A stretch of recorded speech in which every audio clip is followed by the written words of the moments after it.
What is going on, everyone? Welcome into Big Time Football Talk. Today I want to get into the Texas Longhorns football preview. It all starts with the quarterback position. Sam Ehlinger returns for his senior season. He's a guy that's been a very solid starter for them a few years ago, really took over when, who was that other guy? Shane Buechele got injured. Ehlinger came in and had some monster games, broke the record for most touchdown passes in a game by a Texas quarterback, and has been the main man since, led to Shane Buechele transferring.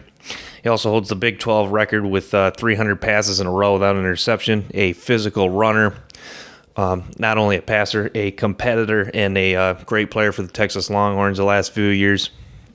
Keontae Ingram was the main man at running back last year, 884 yards rushing, 7 touchdowns. They also had Rashawn Johnson, who they moved from quarterback to running back to help get a little help at the running back position, a position that was thin like many others at Texas last year with all the injuries.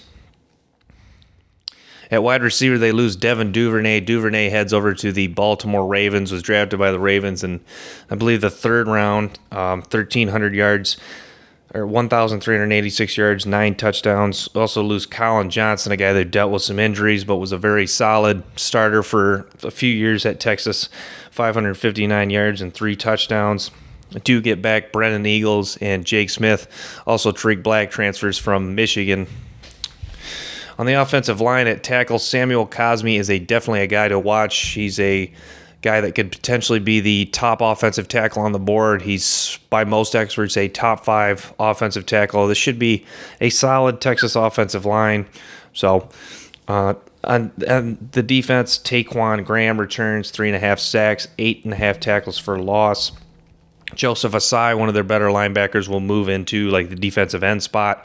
Asai last year finished with 5 sacks, 8.5 tackles for loss. The secondary gets back Caden Stearns, who's regarded as one of the best safeties in college football. 46 tackles, 3 tackles for loss, 2 pass breakups, 1 interception.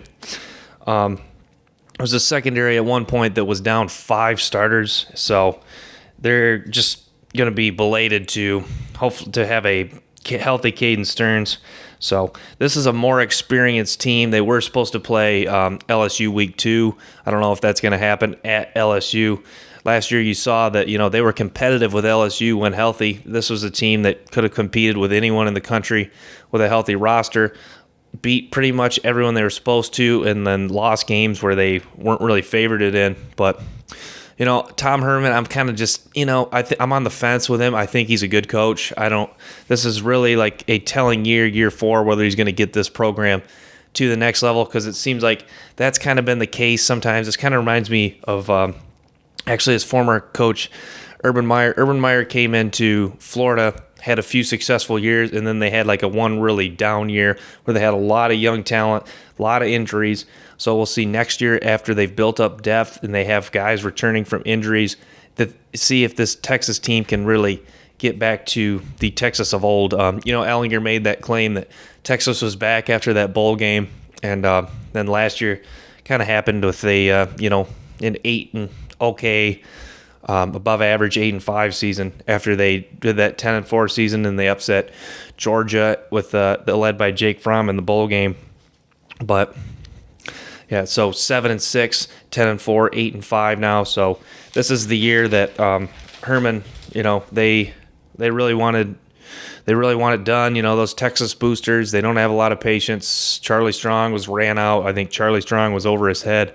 I think there's so much pressure to win at Texas. You got the boosters. It's the Texas Longhorns. It's one of the most recognizable brands in college football. When I think of college football all the time, I think that Texas is one of the first teams I think of. That's like that Longhorn logo, the burnt orange.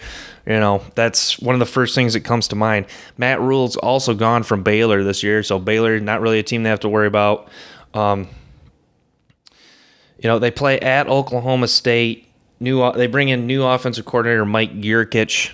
I think this is them, Oklahoma State are the 3 teams that are going to be in the mix. I think Baylor's kind of out of the discussion now that Matt Rule's gone, but Oklahoma always going to be there with Lincoln Riley in the dynamic offense, Spencer Rattler. Oklahoma State is a team we'll likely do a preview on here, Big Time Football Talk. They have a lot of talent returning arguably the best running back in the country, Chuba Hubbard. Mike Gundy, a coach who, has been doing it for a long time, has kept that program competitive after Les Miles has left. So, but, yeah, Texas, this is a program that is just dying for the glory days. It's ironic that Mac Brown is back leading North Carolina to success. A program that was last at high heights was when Mac Brown was there. So Texas dying to try to get over the hump. A couple years ago they played Oklahoma in the Big 12 championship after they had beat them in the regular season. So, but I mean, even with Mac Brown at the end there, they still had a couple solid years. And then Charlie Strong it looked like they're coming back. They had that upset win over Notre Dame in week 1 of the college football season, and then things just kind of fell apart. But the talent has been there for Texas, and this is a team that could beat anyone in the Big 12 and likely compete with anyone in the country with the way they've recruited. But yep. So thanks for tuning in to Big Time Football Talk. Make sure to stay tuned for the latest clips from the show. So until next time, peace.